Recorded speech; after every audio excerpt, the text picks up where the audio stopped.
Hello ma'am, good morning. Ma'am video anauba amaga puraga lakchere. Ma'am akai hoise breakfast tawba loire akai chichega ipai ga su hinjang napi sing lairuni beng su changuni haina hajita thoki bako macha su tum thokre sia so ina macha se tummi ngai siga lai ta obani aso exam yusale aina ko sum tap tam nei nak ta pham na sum taw halamba de bako aduga ai fresh so oitri ani macha tummi ngai siga is fresh oi hokai taw bani bako aduga ma'am ina puja da set pa kurta gi link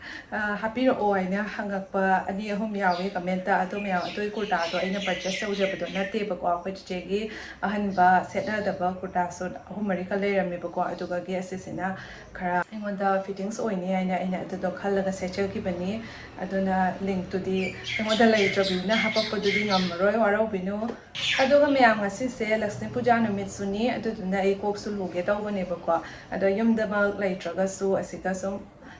lai thup tha dana sum ninjage tawbani haira kacha traga su ko asika di rent leibani na yum bak na tabani ko chap mana bunri thawbado yara roi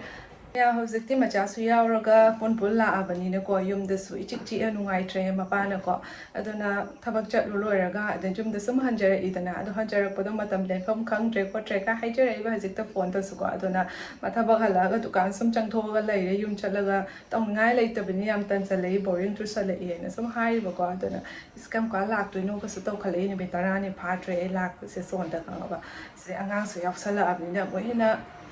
puning badum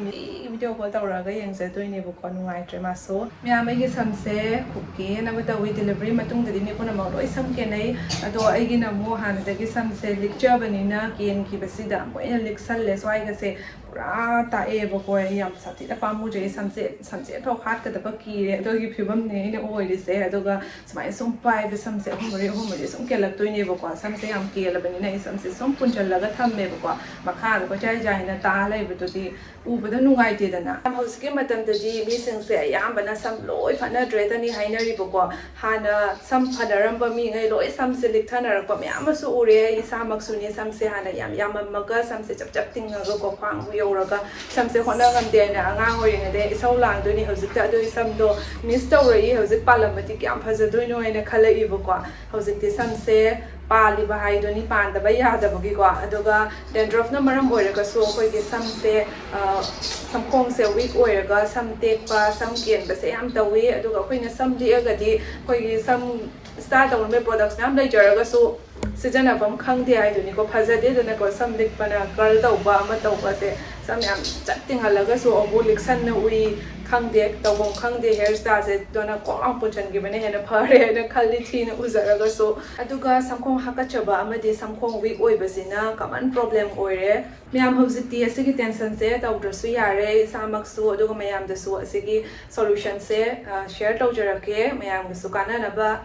Ma'am asida leijare nature shorgi Jonk shampoo asisina 100% natural oiba hair cleanser amani akhoi gi samda natural oine strong amadi shiny oihengani asigi shampoo sina dandruff su fahangani samkhong da infection dagi su sengtokani manung yaunan su nourish tawgani sam healthy oine lehengani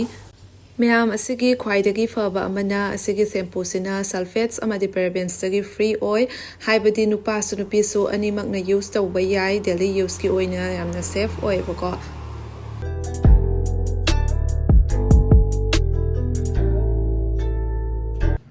Ma'am fresh oil chopa lore ngasidi nong se ngarang churambagi ko nong thimangaga iming law ga lai weather se samse smaina Então, controle da família, tawil sina, daga skincare tawurage, aduga may asigi shampoo se manam se inging lar yam no shi, manam nam me boga, yam nungai, edi asa shampoo se yam pamjay hana su subsidian ay boga, marang ama le pure, may am samse sukange,